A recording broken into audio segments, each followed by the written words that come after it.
오늘 하나님 우리에게 주실 말씀은 마가복음 9장 43절에서 50절까지의 말씀입니다.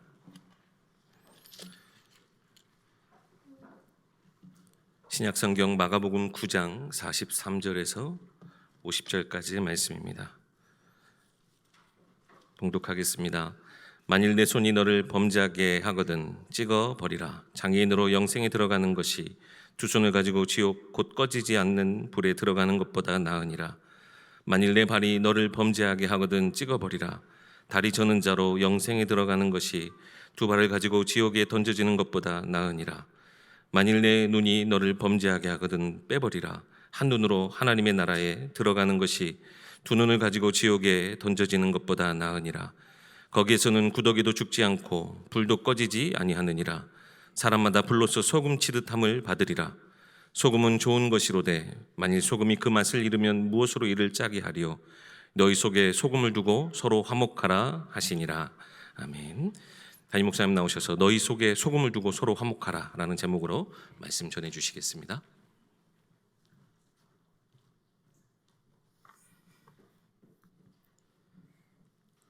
또 오늘 하루 하나님이 저와 여러분에게 예배라는 최고의 축복된 자리를 통해서 우리에게 또 한 주간 살 수 있는 힘을 주시고 또 은혜를 허락하실 줄 믿습니다. 우리 앞뒤 좌우 같이 함께 서로 축복하시면서 인사하십시다. 함께 예배함이 기쁨입니다. 함께 예배하는 게 싫은 분은 없겠죠. 함께 예배하는 우리 이 공간이 저는 너무나도 좋습니다. 우리 한 번 더 고백하십시다. 사랑하고 축복합니다. 오늘 이제 본문을 묵상하고 또 이제 우리 성도님들하고 같이 말씀을 나누려고 이제 이리저리 정리하는 중에 그런 생각들이 떠올랐어요. 우리 한국 사람이 가지고 있는 특징이 있어요. 아주 장점들이 많죠. 굉장히 위기를 잘 극복하기도 하고 빠른 시간 안에 많은 일들을 또 처리해내기도 하고 국가가 전체가 어려움이 왔을 때도 굉장한 속도로 똘똘 뭉쳐서 또 그 위기를 넘어서기도 하고요. 제가 대학생 때 단기 선교를 태국인가를 한번 갔는데요. 도착해서 깜짝 놀랐어요. 이제 우리가 이제 짐을 찾고 막 하는 순간에 태국 거기에서 일하시는 분들이 빨리 한국 사람 이 스타일을 이분들이 다 알고 있구나 뭐 이런 생각들을 하게 됐어요. 그런데 또 안 좋은 부분들도 있어요. 한국 사람들은 단일 민족이고요. 단일 언어권 속에 있어요. 요즘은 뭐 이제 조금 많이 다민족화 되어져 가고 있지만 단일 민족, 한민족 뭐 이런 우리는 어릴 때부터 그런 어떤 단어 속에 또 실제 우리나라가 그러니까요. 또 단일 언어를 쓰고 단일 문화를 가지고 있어요. 그러다 보니까 우리하고 같지 않으면 좀 밀어내는 배타성 이런 거에 우리 한국 민족에게 있어요. 이거는 어떻게 보면은 같이 가는 거, 함께 가는 거에서 굉장히 많은 걸림돌이 되기도 하죠. 그래서 제가 가끔 결혼 주례 이렇게 하게 되면 다름, 틀림, 다르다고 틀린 게 아니다 뭐 이런 이야기를 많이 해요. 저도 자꾸 헷갈리는 게 나하고 좀 다른데 틀리다고 생각이 들어올 때가 있어요. 그럼 자꾸 되뇌이죠. 이건 나하고 좀 다른 거지 틀린 게 아니야. 옳고 그름이 아니고 나하고 좀 색깔들이 다른 것뿐이야. 내가 그걸 품고 이해해야 해. 뭐 이런 생각들을 많이 합니다. 저는 다른 나라 가서 그 놀이하는 거를 거의 본 적은 없어요. 뭐 정확하진 않지만 한국에 제 어릴 때 두더지 게임 하는 거 있어요. 이렇게 뿅망치로 이렇게 때리는 거. 이게 툭 튀어 올라오면 탁 때리고 이렇게 하는 거. 저희가 이제 청소년 수련회, 여름 수련회 같은 거 하면 가끔 한 번씩 이렇게 놀 수 있는 장을 만들어 놓는데요. 그때 저희들이 했던 게 인간 두더지. 스태프들이 죽어나요. 스태프들이 앉았다 일어났다를 계속 천으로 이렇게 쭉 책상 위에 천을 펴놓고는 거기에 구멍을 몇 개 뚫어놓고 그 밑에 이제 사람이 다 들어가 있는 거예요. 우리 스태프들이 하는 거죠. 그러면은 그거 한 1시간 하고 나면요. 다리에 완전히 근육이 딱딱 굳어가지고 너무 힘들어하니까 막 교대해주고 막 이렇게 했는데 올라오면 때리는 거예요. 학생들이 줄 서서. 어떻게 보면 한국 문화를 굉장히 대변하는 것 같아요. 튀면은 죽어야 돼요. 눌러 때리는 거예요. 올라오면 때려요. 그러니까 평범하게 살아야지 사회 속에서 뭔가 이렇게 두드러지게 나오면 눌러 깨는 거예요. 그게 어떻게 보면 한국 문화의 어떤 또 다른 한 면이 아닌가라는 생각들도 하게 됩니다.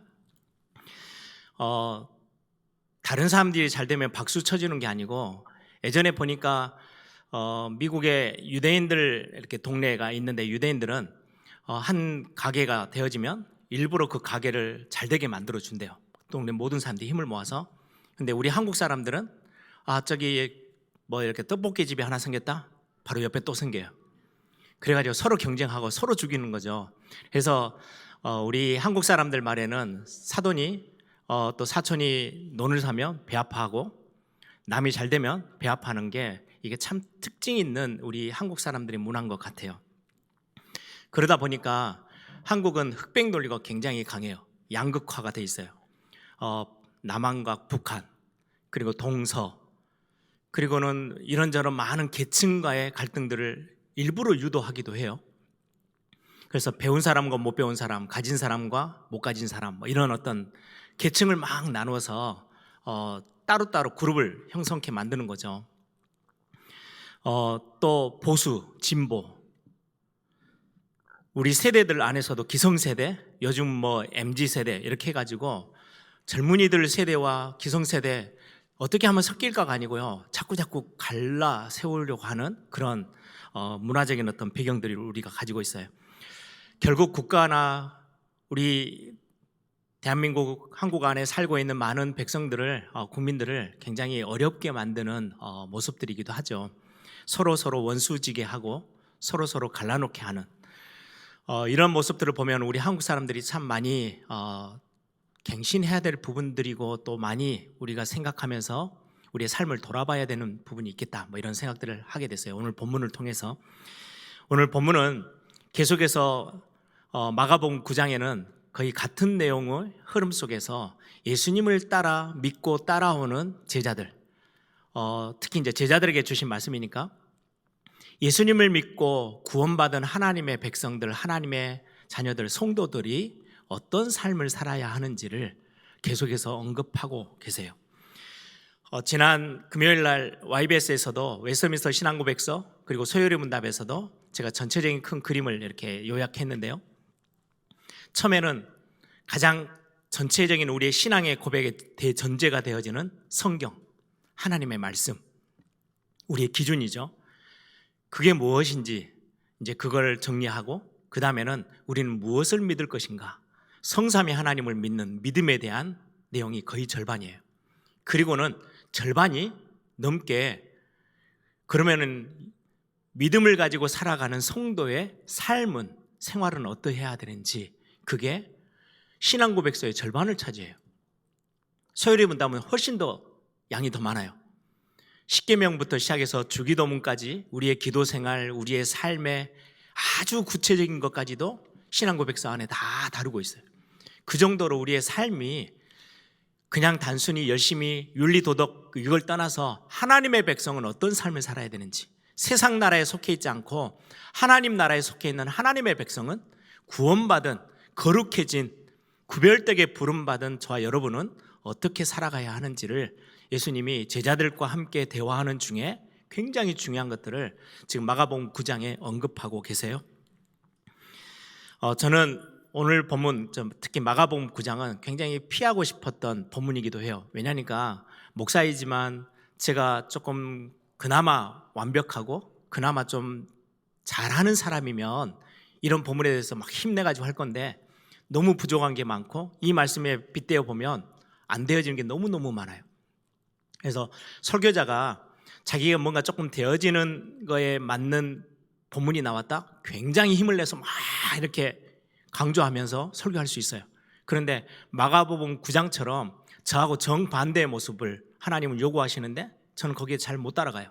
그러면 굉장히 그게 주눅들기도 하고요, 굉장히 많이 무거운 마음으로 설교를 해요. 지금도 제가 굉장히 무거운 마음으로 설교하고 있어요. 마가복음 9장 내용이 그러해요. 그래서 여러분들이 앞에 서는 교육자들을 위해서, 목회자들을 위해서 기도해 주셔야 해요. 저 같은 경우는 신학교 다닐 때부터 시작해서 굉장히 제 어떤 생각이 딱 고집이 있다고 그럴까요? 그냥 다른 어르신들이 쉽게 말하는 거 박씨 고집, 저에게 있어서 제가 주장하는 거, 제가 생각하는 게 굉장히 강해요. 그러다 보니까 다른 사람들하고 비교했을 때 품고 가는 거 그게 쉽진 않아요. 욱하는 성격도 있고 이런저런 많은 부분들을 보면서 이 본문을 속에서 하나님이 내게 지금 주시는, 나에게 지금 필요로 하는 거, 원하시는 게 뭘까? 이런 쪽으로 질문하면서 말씀을 묵상하고 우리 성도님들과 함께 또 이 말씀을 나눠봅니다. 오늘 본문에 보시면 43절 읽으면서 43절, 45절, 47절 중간에 이제 절수들은 빠지니까요. 보면 너의 손이, 네 발이, 네 눈이 범죄하면, 여러분들 범죄라는 단어에 보면 이렇게 주가 달려 있어요. 번호가 적혀 있죠. 그럼 밑에 성경 밑에 보면 범죄했다라 말은 막 나쁜 짓을 했다 이게 아니고요. 실족하게 하면, 나에게 실족하게 하고 남을 실족하게 하는 그 일을 말을 해요. 내 눈이, 내 손이, 내 발이 우리가 행동함에 있어서 가장 잘 드러나는 부분들이고 가장 중요한 부분들이기도 해요. 이 부분들이 실수하면 잘라버리고 뽑아버리래요. 굉장히 위협적인, 예수님의 말씀 중에 이렇게 강력하게 표현하는 구절이 몇 구절이나 있을까? 거의 없는 것 같아요. 구약에서 우상숭배하는 이스라엘 백성들을 향해서 축복 아니면 재앙, 이렇게 강력하게 썼던, 그때 말고는 신약 성경에 와서 예수님이 직접 네 눈 뽑아버리고 손발 다 잘라버려야 돼, 이렇게까지 표현하는 본문은 거의 없어요. 그런데 왜 이렇게 강하게 표현하고 계실까? 뭔가 비유로 부드럽게, 그리고는 다른 사람들에게 막 힘을 주는 그런 메시지를 하시는 예수님이 제자들과의 대화 속에서 지금 굉장한 강력한 경고의 메시지를 지금 주고 있거든요. 이 부분은 다르게 쳐다보면 굉장히 우리에게 어려운 본문이 되지만, 지금 제자들끼리 했던 내용을 예수님이 들으시고 거기에 대한 답변을 하시는 거예요. 천국에서 누가 크냐? 지금 이 질문이 지금 생겼어요. 이 질문에 대한 답변을 계속해서 하고 계시는 거예요. 그 답변 중에 오늘 본문까지 거기에 대한 답이 나옵니다. 가장 먼저 여러분들 서론적으로 살펴보면 33절에서 37절에 보시면 천국에서 누가 크냐? 지금 제자들끼리 자기들의 점수 매기고 지금 자기의 잘난 것들은 지금 표하고 있는 거예요. 자기가 중심되어지는 그런 신앙생활을 굉장히 위험하다고 경고하시면서 하나님의 은혜만이, 천국에서 섬기는 자가 가장 큰 거지 어떤 일을 많이 했다가 큰 게 아니야, 지금 그걸 지적하면서 예수님의 스스로의 모습, 예수님은 창조주 하나님이시고 우리를 지으신 분이세요. 그 하나님이 마가복음 10장 45절에 인자가 온 것은 섬김을 받으려 하는 게 아니고 도리어 우리를, 죄 가운데 있는 우리를 대속하기 위해서, 십자가 지시기 위해서 섬기려고 오셨다라고 말씀하고 계세요. 도리어 섬기려 하고 자기 목숨을 많은 사람의 대속물로 주려 함이니라. 자기 걸 다 내려놓고라도 너무나도 낮은 자리에 있는 저와 여러분을 구원하시기 위해서 찾아오신 예수님처럼 너희들이 그렇게 살면 천국에서 가장 큰 자야 라고 지금 그렇게 답변을 해 주신 거예요. 그리고는 38절에서 42절은 오늘 본문과 연결이 계속 되어져요. 요한이라는 제자가, 12제자 중에 요한이라는 제자는 별명을 예수님이 하나 붙여놨어요. 요한은요, 우레의 아들. 굉장히 이렇게 막 천둥 소리처럼 성격이 격했나 봐요. 그래서 예수님이 직접 지어준 별명이 우레의 아들이에요. 천둥의 아들. 확 하는 화가 많든지 욱하는 게 있든지 굉장히 그랬던 사람이에요. 이 요한이 뭐라고 말을 하냐니까요,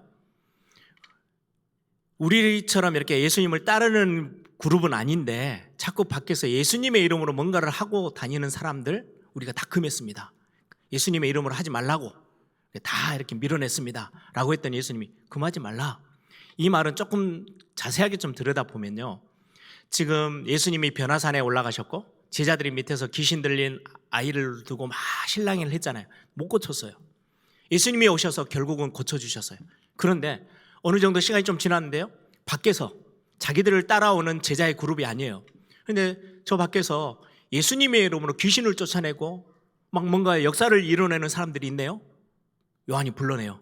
야, 너 그런 거 하지 마. 왜요? 자기들은 지금 못했잖아요. 근데 저 밖에서는 예수님의 이름으로 뭔가 막 귀신도 쫓아내고 자기들이 못했던 일을 하는 거예요. 그랬더니 너희들 예수님 따르는 자들이 아니잖아. 그런 거 예수님의 이름으로 아무것도 하지 마. 다 잘라냈어요. 그거를 두고 예수님이 금하지 마라. 그 사람들까지도 실족시키시면 안 돼. 라고 지금 예수님이 말씀하시는 거예요. 아니, 저와 여러분까지도 품으셨던 그 예수님. 지금 요한이 굉장히 막 격해가지고 그 사람들 다 예수님의 이름으로 하는 거는 다 못하게 했습니다. 지금 그렇게 얘기해요. 나중에는요, 이 말씀을 하던 중에 누가복음 9장에 보면 사마리아를 지나가는데 사마리아 사람들이 예수님을 반기지 않아요. 그랬더니요, 야고보와 요한이 예수님을 찾아가서 굉장한 이야기를 합니다. 예수님, 하늘에서 불을 내려가지고 저 사마리아 사람들 싹 다 태워 죽여버립시다. 왜? 예수님을 안 맞아 한다는 거예요. 그 정도로 화가 많은 게 요한이에요. 근데 나중에 요한 1, 2, 3서 보세요. 제일 많이 쓰는 단어가요, 사랑이라는 단어예요. 사랑 계속 사랑 이야기하는 게 요한이 그렇게 변해됐어요. 아무튼 그렇게 나는 옳고 내가 하는 건 맞지만 너희들이 하는 건 틀려. 그래서 금하고 밀어내고 자꾸 그룹을 이기적으로 편협적으로 만들어 나가는 그 모습을 예수님은 금하셨어요. 야, 그렇게 하지 마. 다 품고 가야 되는 거야. 우리 한국교회도 보면 교단들이 이렇게 나눠져 있죠. 우리 장로교처럼 굉장히 성경의 지식, 영적인 지식 이런 것들을 강조하는 교단도 있어요. 자랑해요. 또 오순절파처럼 체험신앙이 너무 중요해 라고 또 강조하는 데도 있어요. 또 감리교나 이런 교단들처럼요, 아니야, 신앙은 실천해야지, 듣고만 지식적으로 알고만 있으면 안 돼, 몸을 움직여서 실천해야 돼. 그래, 실천을 굉장히 강조하고 자랑하는 그런 교단들도 있어요. 절대 하나가 안 돼요. 근데 성경은요, 지성적인 거, 체험적인 거, 실천적인 모든 걸 다 강조하고 있어요. 그래서 제가 예전에 한번 그런 말씀 드렸죠. 하나님이 이렇게 교단들을 이렇게 예수 믿는 사람들을 쳐다보면, 저긴 첫째 아들, 여긴 둘째 아들, 셋째 아들, 여러분들 자녀들 키워보면 다 달라요. 다 다르지만 내 자녀예요. 하나님이 보실 때는 아무 문제가 안 될 건데 이 땅에 있는 우리들끼리, 예수 믿는 사람들끼리 치고받고 어마어마하게 싸워요. 절대 해결 안 돼요. 세상 사람들은요, 몇 시간 이렇게 올리면요 다 풀어요. 한 공간 안에 교단 다른 신자들 넣어놓으면요 평생을 가도 절대 화해 안 한대요. 끝까지 싸우는 거예요. 이거는 믿음의 영역이라고 또 싸워요. 이 정도로 우리는 굉장히 자기들의 이기적으로 그룹을 만들고 패싸움을 하는 것처럼 진영 싸움을 해요. 예수님은 피조물인 우리를, 낮고 낮은 우리를 찾아오셔서 우리를 구원해 주셨어요. 예수님을 믿고 따르는 사람들의 삶은 이뤄야 해라는 것들을 강조하신 거죠. 오늘은 43절에서 47절에 보시면 우리의 속에 있는 죄에 대한 성품들, 이것들 때문에 많은 교회 공동체나 많은 사람들 안에서 화목을 깨트리는 모습들을 언급하시면서 서로 화목해야 해라고 말씀하고 계시는 모습입니다. 우리는 자꾸 살면서 남보다 나를 더 낫게 여기죠. 내가 더 우쭐거리고 내가 더 많은 걸 했는데, 내가 더 중요한 일을 하고 있는데, 이런 게 우리에겐 굉장히 많은데, 이 부분들을 두고 예수님께서는 경고하시면서 서로 화목해야 해 라고 말씀하고 계세요. 이 부분들을 오늘 말씀을 함께 나눠보려고 합니다. 교회는 하나님 나라의 만삭된 모습이라고 제가 강조했죠. 교회 공동체는 하나님 나라의 모습이에요. 그래서 이 교회 공동체, 특히 가정도 마찬가지예요. 가정에서 우리는 어떤 삶을 살 거며, 교회 공동체 안에서 우리 믿는 자들의 모습은 어떠해야 되는지, 그게 하나님 나라 백성의 모습이야 라고 지금 오늘 구원의 은혜를 받은 저와 여러분을 향해서 주신 말씀입니다. 첫 번째입니다. 오늘 43절 47절에 보면 손, 발, 눈 이것들을 언급하면서 찍어버리고 빼어버려라 이렇게까지 굉장히 강력한 메시지를 쓰고 있는데, 여기에는 두 가지 의미가 있다고 성경학자들이 정리를 하고 있어요. 가장 첫 번째는 요한 칼빈 목사님이 이 부분에 대해서는 어떻게 설명하고 있냐니까요. 지금 초대교회가 마가복음을 들고 있잖아요.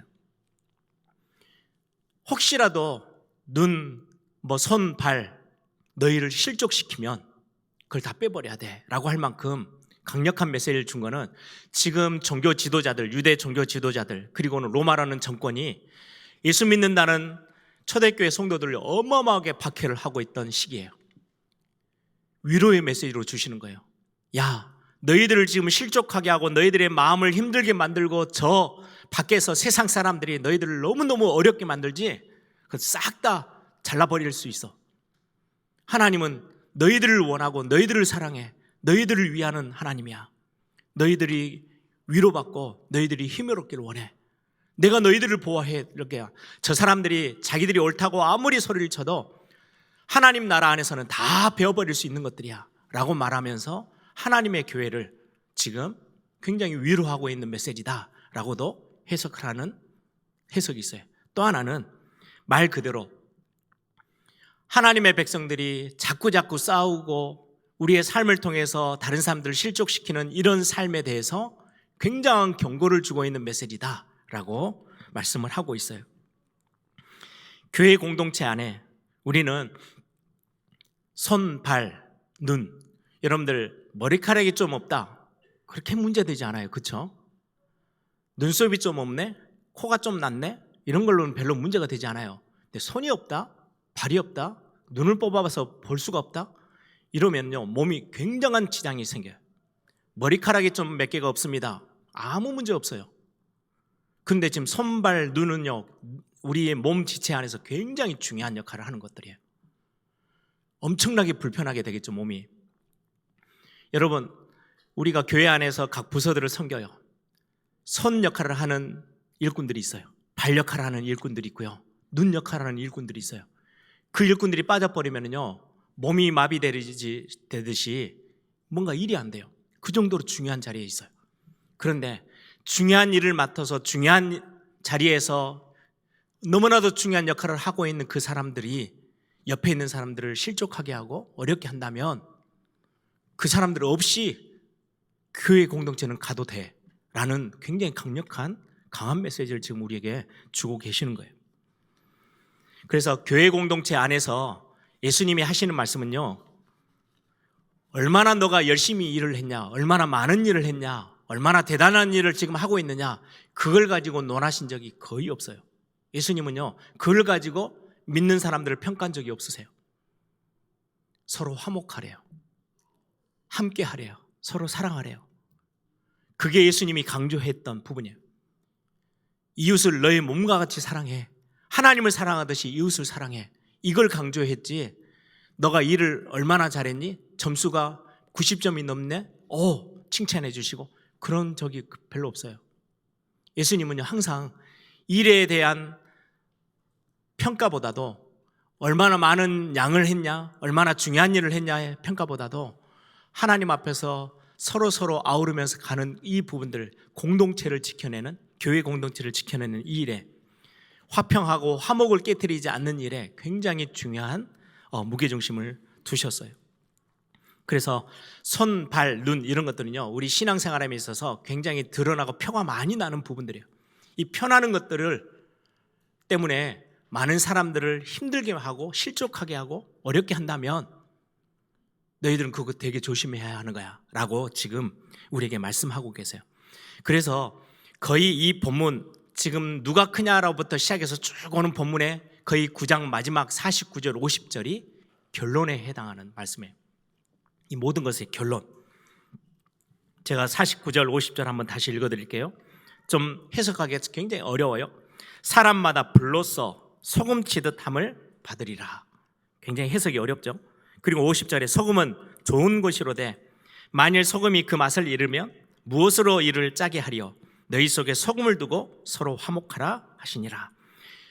앞에 누가 크냐, 다른 사람을 너희하고 좀 안 맞다고 금하지 말라, 밀어내지 마라. 그리고는 너가 손, 발, 눈 굉장히 중요한 역할을 하는 지체의 몸의 지체의 일이지만 그게 다른 사람을 실족하게 하고 어렵게 한다면 빼어버릴 만큼 그거는 그렇게 하는 거 아니야 라는 이야기를 하시다가 마지막 결론은 갑자기 소금 이야기를 하셔요. 이게 무슨 의미입니까? 이 본문을 두고 많은 성경을 이렇게 정리하시는 분들이요, 소금의 제자도, 소금을 빗대서 예수님을 따라가는 사람들의 삶의 모습을 정리하는 모습이다, 말씀이다, 이렇게 정리하기도 해요. 너희 속에 소금을 두고, 우리 속에 소금을 두고 서로 화목하래요. 무슨 말씀이에요? 여러분, 교회 공동체는 머리를 예수님으로 두고 그리스도로 두고 몸이 한 지체, 한 몸이에요. 몸된 교회, 교회는 한 몸이에요. 여기는 손도 있고 발도 있고 눈도 있고요, 여러 가지 기능의 사람들이 다 함께 모여서 하나를 이루고 있는 게 교회 공동체예요. 이 교회 공동체, 가정 공동체를 두고 지금 주시는 말씀인데요, 가장 첫 번째로 소금의 기능 중에 하나가, 많은 기능이 있어요. 소금은 그 중에 소금의 기능이, 여러분, 저는 뭐 안 해봐서 잘 모르지만 어머니 이렇게 교회 안에서 예전에는 함께 모여가지고 교회 김장하는 때가 있었어요. 김장철이 되면요, 12월 달 되면은 교회 앞마당에요, 트럭으로 와가지고요, 막 배추가 이렇게 쌓여 있어요. 그럼 권사님들, 집사님들 다 불러 모아요. 그래 뭐 교회 이제 김장을 담그는, 요즘 그런 문화가 많이 없어졌죠. 해외는 아직도 그런 게 있더라고요. 김장을 하기 위해서 굉장히 많이 해요. 몇천 포기 해요, 큰 교회들은. 그래가지고 교회 성도들을 사서 이렇게 나눠서 주기도 하고, 또 어려운 이웃들을 돕기도 하고, 이렇게 하면서 이제 그렇게 김장하면요, 온 성도가 다 모여요. 그날은 남자들은 와가지고요, 이제 무거운 거 들고 나르고 하는 건 이제 다 권사님들이 시키는 거예요. 이거 여기라 보내라, 저기라 보내라, 막 이렇게 일을 시켜요. 그 일을 하는 중에 굉장히 중요한 게 배추에다가 소금을 뿌리는 거래요. 너무 오래 소금을 뿌려놓고 씻지 않으면 이게 너무 짜져버리고, 너무 빨리 소금기를 빼버리면 너무 뻣뻣하고, 이게 소금은 숨을 죽이는 역할을 하잖아요. 이게 배추에게 이렇게 배추에다가 소금을 뿌려놓으면요, 얼마 지나면요, 숨이 다 죽어요. 이 소금이 어디에서 성경에 언급되고 있냐니까요, 제사를 지낼 때, 하나님께 예배할 때 번제, 소제, 화목제 이렇게 드리잖아요. 여러분들 그 5대 제사를 보시면 살아있는 생물을 소, 양 가지고 와요. 그리고 죽여서 하나님 앞에 드려요. 죽여서 드려요. 그런데 소제는 곡식을 가져와요. 야채를 가져와요. 농산물을 가져와요. 그때 어떻게 하느냐? 반드시 소금을 칠해요. 죽여야 해요. 숨을 다 죽여서. 그래서 번제, 뭐 소제부터 시작해서 모든 5대 제사는, 하나님께 예배하는 거는요, 나를 죽이는 거예요. 죄인된 내가 죽어야 되고요, 내 안에 있는 죄성이 죽어야 해요. 그래서 그 소금의 기능의 첫 번째 기능은요, 숨을 죽이는 거예요. 힘을 빼는 거예요. 이 역할이에요. 내 속에 소금을 둬라라는 의미는 어떤 의미겠어요? 그러면 내 안에 있는 죄된 성품들이 있어요. 오늘 본문에 있는 것처럼 예수님의 그 제자들의 대화 속에, 야, 누가 크냐? 아니야, 내가 제일 커. 내가 제일 많은 일을 했잖아. 내가 제일 잘났잖아. 내가 더 많은 역할을 하고 예수님 옆에서 좋은 자리에 올라가야 될 만큼 내가 신앙생활의 점수가 높아. 신앙생활, 나는 성경을 몇 번 읽어서 예배도 한 번도 빠지지 않았어. 여러 가지 나를 자랑하고 나를 드높이는 그 삶에 소금을 뿌리래요. 그 숨을 다 죽여라는 거예요. 나하고 맞지 않으면 밀어내요. 금해요. 나하고 통하면 끼리끼리 우리 사람이에요. 지금 한국의 정치판이 딱 그렇잖아요. 진영 논리예요. 우리 진영에 속하면요, 뭔 말을 해도 다 품어요. 밖에서는요, 아무리 올바른 이야기를 해도요, 우리 진영의 사람이 아니에요? 그럼 죽일 정도로요, 공격해요. 완전 진영 싸움으로 해요. 나하고 맞으면 끌어안고, 나하고 틀리면 무조건 밀어내는 거예요. 근데 예수님은 그렇게 하지 말래요. 내 안에, 우리 안에 그게 있어요. 그런 어떤 죄성들을 나하고 통하면 나하고 친한 사람, 나하고 조금만 다르면 틀린 것처럼 밀어내요. 금해요. 그거에 대해서 소금을 칠해요. 다 이렇게 숨을 죽이라는 거예요. 내가 제일 잘 믿고 일도 제일 잘하고 내가 최고로 열심히 하는 거 굉장히 중요해요. 여러분들 교회 공동체가 돌아가려면요, 손, 발, 눈, 이 역할에 사람들이, 성도님들이 있어야 해요. 그래야 교회가 이렇게 돌아가죠. 여러분들 손이 없으면 밥을 어떻게 먹겠어요? 힘을 못 내는데요. 발이 있어야 필요한 지역을 가요. 눈으로 봐야 필요한 것들을 취할 수 있어요. 손과 발과 눈은 굉장히 우리 몸에서 중요한 역할을 해요. 그런데 이것 때문에요, 내가 제일 잘났지 라고 돼버리면 화목을 다 깨트리는 일들이 되어진다고 말씀하고 있어요. 그래서 교회 공동체를 자꾸 깨트리고 나뉘고 실족하게 하는 내 안에 있는 죄성들, 죄된 성품들을 소금을 뿌려서 너희 속에 소금을 두어서 이 성품들이 다 이렇게 아무 힘이 없도록 힘을 다 빼버려. 다 숨을 다 죽여놔. 그리고는 서로 화목해. 지금 이 메시지가 오늘 첫 번째 이 소금에 대한 메시지예요. 너희 안에 있는 죄성을 다 소금쳐서 죽여라. 그리고 두 번째 이 소금의 기능은요, 썩지 않도록, 부패되지 않도록 뿌리는 거예요. 정화시키고 정결케 하는 의미가 소금의 의미예요. 굉장히 중요하죠. 이 본문을 유대인들은 금방 알아들어요.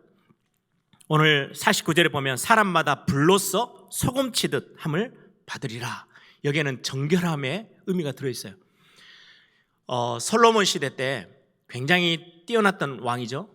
그러다 보니까 너무 머리가 좋아가지고요, 전쟁을 다 멈추게 하는 방법, 옆에 있는 주변에 있는 모든 족속들, 민족들, 그게 수장들, 그 족장들의 딸들을 데리고 와서 아내로 삼았어요. 그래서 1000명이나 되어지는 처첩들을 두고 나라를 운영해요. 그러니까 나라는 굉장히 강한 것처럼 보이는데요, 오면서 뭘 다 가지고 와요? 자기들이 섬기는 우상들을 다 가지고 들어왔어요. 그래서 솔로몬 시대 말년에는요, 온 나라가 우상 동네가 돼버렸어요. 온 곳곳에, 원래 산악지역이 많은 이스라엘이잖아요. 거기에 온 산악지역 구석구석 골짜기마다 산당을 다 지어놓고 신전을 지어놓고 우상숭배하는 나라가 돼버렸어요. 그 우상숭배가 거의 최고로 팽창하고 최고의 어떤 악의 열매를 맺고 있었던 때가 언제냐니까요, 아하스 왕과 므낫세 왕이, 므낫세는 히스기야 왕의 아들이죠. 므낫세 왕 때가 제일 악이 팽창했을 때였어요. 어느 정도냐니까요, 흰놈의 골짜기라는 골짜기가 있어요. 유명한 골짜기예요. 흰놈의 골짜기라는 곳에서 몰렉이라는 우상을 섬길 때는 몰렉은 뭘 하냐니까요, 내 자식을 갖다가 불러 태워서 죽여요. 그게 몰렉이라는 우상이, 그 신이 요구하는 거예요. 아들을 갖다 주면 내가 너에게 복을 줄게. 그래서 아들을요, 자기 아들을 그 골짜기에 데리고 가서요, 불러 태워서 죽이는 거예요. 얼마나 난잡하고 얼마나 이상한 우상을 섬기고 있는 거예요. 이때 요시야라는 왕이요, 개혁의 거의 아이콘이죠. 히스기야보다 훨씬 더 강력하게 나라 전체를 하나님 앞으로 돌아세우기 위해서 개혁을 했던 왕이에요. 요시야 왕. 요시야 왕이 그 모든 산당들, 신전들에 있는 우상의 제물들을 싹, 기구들 다 가지고 와서요, 그 몰렉 신에게 이렇게 자기 아들들을 바치고 막 불러 태웠던 그 흰놈의 골짜기 속에 다 끌고 들어와가지고요, 거기서요 맨날 며칠을 불이 꺼지지 않는 불을요 계속해서 거기서 불 태워버렸어요. 그럼 그 불은 무슨 불이에요? 정결케 하는 불이에요. 정화시키는 불이 됐어요. 이 흰놈의 골짜기를 헬라어로 표현하니까요, 게헨나라는 거예요. 오늘 보면 지옥이라고 표현되어 있는 그 단어가요, 게헨나예요. 이 게헨나는 어디를 상징하냐니까요, 그 흰놈의 골짜기를 상징하는 헬라어예요. 히브리어로는 흰놈의 골짜기예요. 게힌놈. 그게 헬라어로 신약 성경에 번역되면요, 게헨나라는 단어인데, 이게 지옥이라는, 불로 막 불이 꺼지지 않는 불이 막 계속 타오르니까 그걸 보고 지옥 같다라고 이름을 붙인 거예요. 지금 이 본문을, 예수님의 말씀을 듣는 제자들은요, 금방 떠오르는 거예요. 그 흰놈의 골짜기. 우상의 제물들을 태워서 불이 꺼지지 않을 만큼 계속해서 타오른다면 이스라엘은 어떻게 되겠어요? 점점 정화되겠죠. 개혁되어져 가겠죠. 더 깨끗해지겠죠. 그것처럼 소금을 쳐서 정결케 해야 해. 불로써 소금치듯 함을 받으리라. 계속 너희들에게 소금을 계속 뿌려서 너희들이 썩지 않고 부패되지 않고 하나님이 원하시는 그 삶의 모습으로 계속해서 가도록 소금 쳐, 네 속에 소금을 두어 라고 지금 말씀하고 계세요. 내 속에 소금을 뿌려서 정결케 하래요. 우리를 정화시키래요. 부패되지 않고 썩지 않고 옛 사람의 모습으로 돌아가지 않도록 소금을 계속 뿌리래요. 그러면 이 소금의 진정한 의미가 뭘까요? 우리 찬송하기도 하죠. 나의 죄를 씻기는 예수의 피밖에 없네. 그리스도를 상징하고요, 하나님의 은혜를 상징해요. 성령의 역사를 상징하는 거예요. 내 속에 그리스도의 보혈의 능력이 끊임없이 뿌려진다면, 그리스도의 보혈의 능력이 내게 언제든지 은혜로 채워진다면 우리는 정화되어지고 정결되어지고 부패되지 않아요. 그리고 애성품으로 가지 않아요.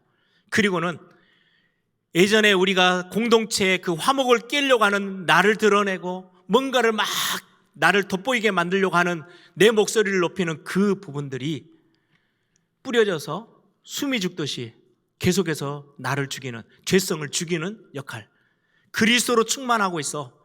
그리스도로, 그 은혜로 충만해. 그리스도의 보혈의 능력이 너에게 가득 차 있으면 너는 정결케 되어질 거고, 하나님이 원하는 하나님의 백성의 그 자리에 그 삶을 서로 화목하며 공동체를 지켜내는 그 응답을 누릴 수 있는 거야 라고 지금 예수님이 말씀하세요. 그리고 오늘 마지막 결론을 그렇게 맺고 있죠. 소금이 그 맛을 잃으면 무엇으로 짜게 하냐요. 소금은 맛을 잃어버리면 소금이 아닌 거죠. 부패된 것들을 정결케도 못하고 그걸 지켜내지도 못하고 숨을 죽이도 못해요. 소금이 맛을 잃으면 안 돼요. 그런데 우리가 예수 그리스도를 영접하고 그리스도의 사람이 되어지자마자 우리를 향해서 주신 단어들이 있어요. 너는 하나님의 자녀, 너는 성전이야, 네 안에 성령 하나님이 계시잖아, 너는 성전이야, 하나님의 성전이야, 또 너는 세상의 빛이야, 너는 세상의 소금이야. 우리가 들어가야 세상에 깨어진 것들이 화목되어져요. 우리가 들어가야 세상에 죄로 부패되어진 것들을 막아낼 수 있어요. 그게 우리 하나님 나라의 백성의 삶의 모습이고 정체성이에요. 그렇듯이 우리 안에 그리스도가 자꾸, 그 하나님의 은혜가 자꾸 쌓여지면 우리는 서로 화목하는 이 일을 가능케 할 수 있어요. 내 힘으로는 불가능해요. 그리스도의 보혈의 능력이 내 안에 충만해야 되고 하나님의 은혜가 내게 가득 차 있으면 우리는 서로 화목해 할 수 있어요. 그래서 예수님의 마지막 결론은요, 너희들끼리 서로 화목해 라고 끝내지 않으셨어요. 너희 속에 소금을 두고 서로 화목하라 라고 말씀하고 계세요.